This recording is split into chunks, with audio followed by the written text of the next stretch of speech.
Chào các bạn, chào mừng các bạn đã quay trở lại với kênh Nhịp Sống Nước Nga DT, chúc các bạn một ngày vui vẻ.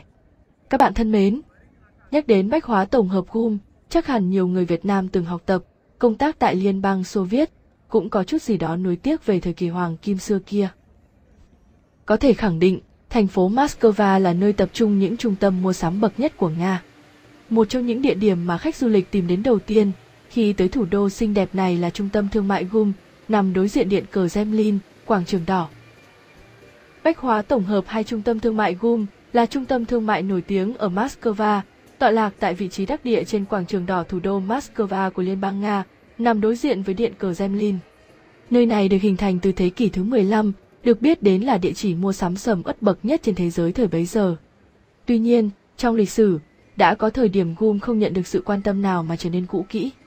Ngày nay, tại GUM có hàng loạt shop thời trang, gian hàng ẩm thực, quán cà phê sang trọng và xin bật mí với các bạn. Tại đây hiện nay cũng đã có quán ăn nhanh của người Việt, nên các bạn hoàn toàn yên tâm khi đến Nga nhé. Trong túi chỉ cần có tiền hoặc thẻ Visa.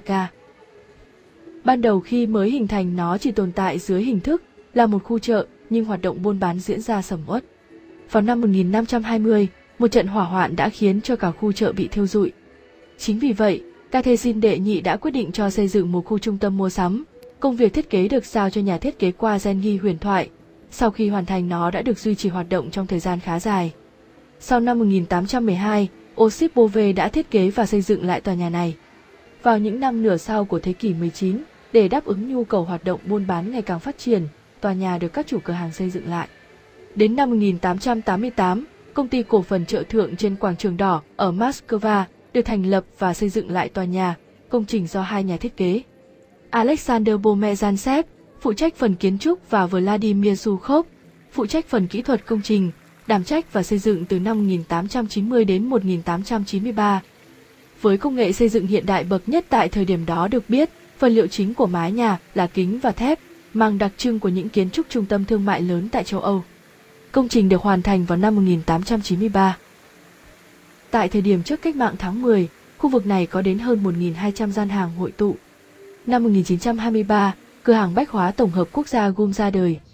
Cho tới năm 1950, GUM được tái tạo, sửa chữa và mở cửa đón khách trở lại. GUM là một trong số ít những trung tâm thương mại thời đó có bày bán đầy đủ các mặt hàng tiêu dùng.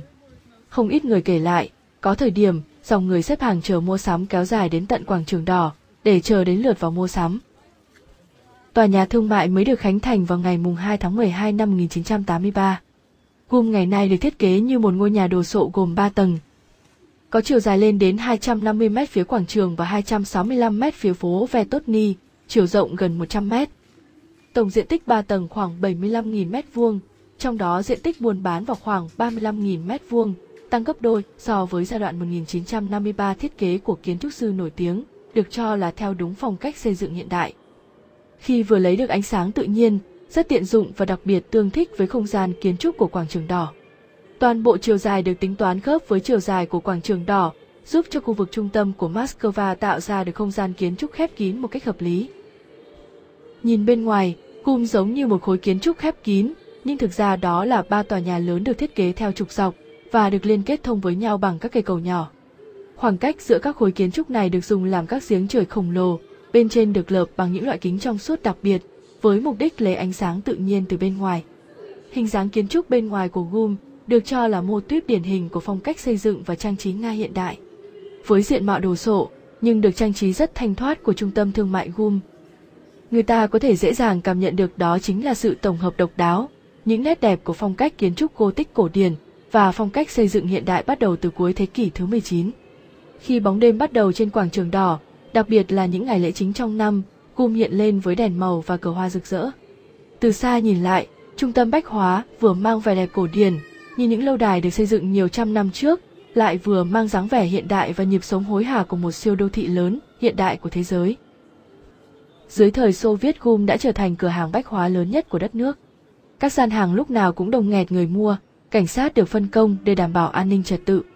Tổng cộng có 11 phòng gian hàng trong cửa hàng bách hóa, ở đó họ bán quần áo may sẵn, hàng dệt kim, giày dép, đồ gỗ, thảm gia dụng, đồ chơi, văn phòng phẩm, mũ và lông thú, và các hàng hóa tôn giáo. Trải qua bao thăng trầm và biến động của lịch sử, GUM của ngày nay vẫn là một trong những trung tâm thương mại lớn nhất nước Nga. Tại đây, các bạn rất có thể bị choáng ngợp trước vô số những khu vực quần áo, phụ kiện đến từ những thương hiệu đình đám như Dior, Louis Vuitton, Hermès, Mamaza, Burberry, Moschino. Đặc biệt, khách du lịch có thể tham quan khu trưng bày nhiều gian hàng bày trí sang trọng và khoa học. Điển hình như cửa hàng thực phẩm tại tầng 1 của GUM bán nhiều món ngon quốc tế và thực phẩm thời Xô Viết, hoặc những món ăn quốc tế đến từ nhiều quốc gia, vùng lãnh thổ trên thế giới. Trung tâm GUM còn được ví như lâu đài khi có cả khu vực chiếu phim, hội nghị dành cho lễ hội, ẩm thực, triển lãm xe hơi, máy và nhiều phụ kiện thiết bị máy móc với diện tích rất lớn, đủ chứa 3.000 người tham quan. Ngày nay, cửa hàng bách hóa là một trung tâm mua sắm và giải trí lớn, đáp ứng được những yêu cầu hiện đại nhất. Trung tâm thương mại GUM mở cửa đón khách hàng ngày từ 10 giờ sáng tới 10 giờ tối. Tại GUM có rất nhiều đồ độc mà bạn có thể mua về làm quà cho bạn bè, người thân trong gia đình. Bất kỳ khách du lịch nào tới thăm Moscow cũng đều ghé qua GUM để chiêm ngưỡng nét kiến trúc mang tâm hồn của nước Nga và mua sắm những món đồ từ quà lưu niệm đến những món hàng hiệu đắt tiền. Đặc biệt trong những năm gần đây, khách du lịch là người Việt Nam đến Nga đã tăng đáng kể và đa phần đều mong muốn được đến đây để mua sắm các mặt hàng thời trang hàng hiệu nổi tiếng trên thế giới như quần áo, giày dép, túi xách, đồng hồ vân vân. Nói đến GUM ngày nay, có lẽ nhiều người Việt Nam đã từng học tập ở Liên bang Xô Viết, phải nuối tiếc về cái thời kỳ hoàng kim đó. Ngày đó, những lưu học sinh Việt Nam dù học tập tại bất kỳ thành phố nào thì khi qua Moscow cũng không thể không ghé qua GUM. Cũng chẳng phải vì người Việt đến đây vì yêu quý quá mức cái không khí náo nhiệt và đặc biệt của quảng trường đỏ lịch sử, nơi có tọa lạc cửa hàng bách hóa GUM, mà đơn giản, lúc đó GUM là thiên đường mua sắm. Để người Việt có thể ghé mua những món hàng độc và luôn có sẵn hàng để mua và gửi hoặc mang về Việt Nam.